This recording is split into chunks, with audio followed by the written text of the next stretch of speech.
ಕೃಷ್ಣ ಬೈರೇಗೌಡರು ಇದ್ದಾರೆ, ಅವ್ರನ್ನೇ ಮಾತಾಡ್ಸೋಣ. ಸರ್, ಹಿಂದೆ ನೀವು ಕಂದಾಯ ಸಚಿವರಾಗಿ ದೊಡ್ಡ ಮಟ್ಟದಲ್ಲಿ ರೈತಾಪಿ ವರ್ಗಕ್ಕೆ ದೊಡ್ಡ ಮಟ್ಟದ ಅನುಕೂಲ ಮಾಡ್ಕೊಡ್ತೀರಿ. ಒಂದು ಪೋಡಿ ಅಭಿಯಾನ ನಿಜಕ್ಕೂ ಕೂಡ ಯಾರು ಊಹೆ ಮಾಡೋಕ್ಕಾಗಲ್ಲ, ಅಷ್ಟು ಮಟ್ಟ ಅನುಕೂಲ ಆಯಿತು. ಈಗ ಹೊಸ ಸಚಿವ ಸಂಪುಟ ಸೇರ್ಪಡೆ ಆಗ್ತಾ ಇದ್ದಾರೆ ಅಂತ ಎಲ್ಲ ಕಡೆಗೆ ಆಗಲೇ ಬರ್ತಾ ಇದೆ. ನಿಮಗೆ ವೆಲ್ಕಮ್. ಜೊತೆಗೆ ನೀವು ಏನು ನಿರೀಕ್ಷೆ ಇಟ್ಕೊಂಡಿದ್ದು ಸರ್? ಈಗ ಒಳ್ಳೆ ಕೆಲಸ ಮಾಡಿ ನಿಮ್ಮ ಸರ್ಕಾರದ ಅವಧಿಯಲ್ಲಿ ಹೆಚ್ಚು ಹೆಸರು ಬಂದಂದರೆ ಅದು ಕೃಷ್ಣ ಬೈರೇಗೌಡರು. ನಾವೆಲ್ಲರೂ ಕೂಡ ಆಸನ ನಿರ್ವಹಣೆ ಇರ್ಬೋದು, ಪೋಡಿ ಅಭಿಯಾನ ಇರ್ಬೋದು, ಪ್ರತಿಯೊಂದು ಕೂಡ ಏನು ಹೇಳಕ್ಕೆ ಇಷ್ಟಪಡ್ತೀರಾ ಸರ್? ನೋಡಿ, 3 ವರ್ಷ ಕಂದಾಯ ಇಲಾಖೆಯಲ್ಲಿ ಕೆಲಸ ಮಾಡೋದಕ್ಕೆ ಅವಕಾಶ ಮಾಡಿಕೊಟ್ಟಿದ್ದಾರೆ ಪಕ್ಷ, ನನ್ನ ಸರ್ಕಾರ, ಮುಖ್ಯಮಂತ್ರಿಗಳು. ಜೀವನದಲ್ಲಿ ಅದೊಂದು ಸೌಭಾಗ್ಯ. ಯಾಕಂದರೆ ಕಂದಾಯ ಇಲಾಖೆ ಪ್ರತಿಯೊಬ್ಬ ಜನರ ಜೊತೆಗೂ ಒಂದಲ್ಲ ಒಂದು ರೀತಿ ಸಂಪರ್ಕ ಇರೋ ಇಲಾಖೆ. ಅಲ್ಲಿ ಏನೋ ಒಂದಷ್ಟು ಕೆಲಸ ಮಾಡಿದರೆ ತುಂಬ ಜನಕ್ಕೆ ನಾವು ತಲುಪ್ಬೋದು ಅಂಥ ಒಂದು ಅವಕಾಶ ನನಗೆ ಕೊಟ್ಟಿದ್ರು. ಜೊತೆಗೆ 3 ವರ್ಷದಲ್ಲಿ ಸಾಕಷ್ಟು ಬದಲಾವಣೆ ಮಾಡಿದ್ದೇವೆ ಕಂದಾಯ ಇಲಾಖೆಯಲ್ಲಿ ಅಂತ ನಾನು ನಂಬಿದ್ದೇನೆ. ಅಲ್ಲಿ ಬದಲಾವಣೆ ಮಾಡೋದೇ ಕಷ್ಟ, ಬಹಳ ಹದಗೆಟ್ಟ ಪರಿಸ್ಥಿತಿಯಲ್ಲಿ ಇದ್ದಂಥದ್ದು. ಆದರೆ ಎಲ್ಲ ಸಿಬ್ಬಂದಿ ನನ್ನ ಜೊತೆಗೆ ಸಹಕಾರ ಕೊಟ್ಟರು, ಸರ್ಕಾರದಲ್ಲಿ ಸಹಕಾರ ಇತ್ತು. ಸಾಕಷ್ಟು ಬದಲಾವಣೆ ಮಾಡಿ ಹೇಳಕ್ಕೆ ಹೋದರೆ ದೊಡ್ಡ ಲಿಸ್ಟೇ ಆಗುತ್ತೆ.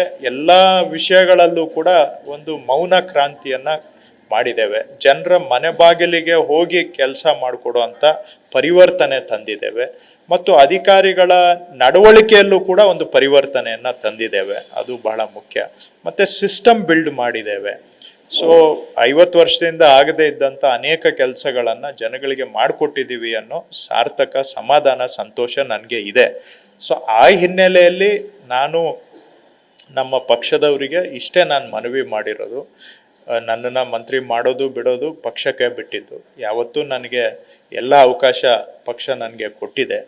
ಈ ಬಾರಿ ಏನಾದರೂ ಕೊಟ್ಟರೆ ಕಂದಾಯ ಇಲಾಖೆಯಲ್ಲಿ ಕೆಲಸ ಮಾಡಲಿಕ್ಕೆ ಅವಕಾಶ ಮಾಡಿಕೊಡಿ ಅಂತ ನಾನು ಒಂದೇ ಮಾತು ಕೇಳಿದ್ದೇನೆ. ಮಂತ್ರಿ ಮಾಡೋದು ಮಾಡಿ ಅಂತಲೂ ಕೇಳಿಲ್ಲ, ನಾನು ಏನೂ ಹೇಳಿಲ್ಲ.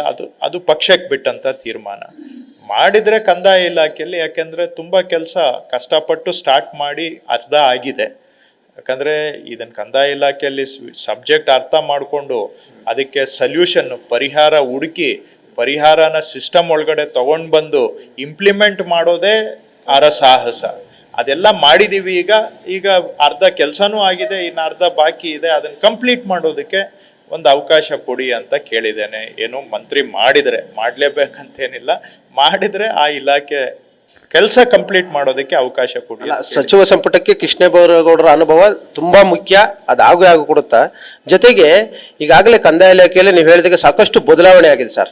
ಎಷ್ಟೋ ಜನಕ್ಕೆ ಅಧಿಕಾರಿ, ಒಂದಷ್ಟು ಜನ ಮಂದಗತಿ ಅಧಿಕಾರಿಗಳಿಗೆ ಚಾಟಿ ಬೀಸಿ ಒಂದಷ್ಟು ತಿದ್ದುಪಡಿ ಮಾಡಿ ನಿಜಕ್ಕೂ ಕೂಡ ಇವತ್ತೇನನ್ನ ಒಂದು ಸರ್ಕಾರದಲ್ಲಿ ಒಂದು ಹೆಸರು ಬಂತು ಅಂದ್ರೆ ಕೃಷ್ಣ ಬೈರೇಗೌಡ ಕಂದಾಯ ಇಲಾಖೆ ಅಂತಿದೆ. ಅದನ್ನ ಮುಂದುವರಿಸಿದ್ರೆ ನಿಜಕ್ಕೂ ಎಲ್ಲೋ ಒಂದು ಕಡೆ 2 ವರ್ಷದಲ್ಲಿ ಒಂದಷ್ಟು ಬದಲಾವಣೆ ಆಗುತ್ತೆ ಅನ್ನೋ ನಿರೀಕ್ಷೆ ಜನರದ್ದು. ಇಲ್ಲ, ನಂದು ಅದೇ ಇದೆ. ಯಾಕಂದರೆ ಈಗ ಸುಮಾರು ಕೆಲವು ಕೆಲಸ ಕಂಪ್ಲೀಟ್ ಆಗಿದೆ, ಆದರೆ ಇನ್ನು ಕೆಲವು ಕೆಲಸ ಇನ್ನೂ ಬೇಕಾಗಿದೆ. ಇನ್ನೂ 1 ವರ್ಷ ಆಗುವಷ್ಟು, ಕನಿಷ್ಠ ನಾವು ಹಾಕ್ಕೊಂಡಿರೋ ಪ್ಲ್ಯಾನ್ಗಳೇ ಇನ್ನೂ 1 ವರ್ಷಕ್ಕೆ ಆಗುವಷ್ಟು ಆನ್ಗೋಯಿಂಗು ಕೆಲಸಗಳು ಇದ್ದಾವೆ. ಮತ್ತು ಕೆಲಸ ಅಂದರೆ ಏನು, ಇವೆಲ್ಲ ಜನಗಳ ಕೆಲಸ, ನಮ್ಮ ಕೆಲಸ ಅಲ್ಲ.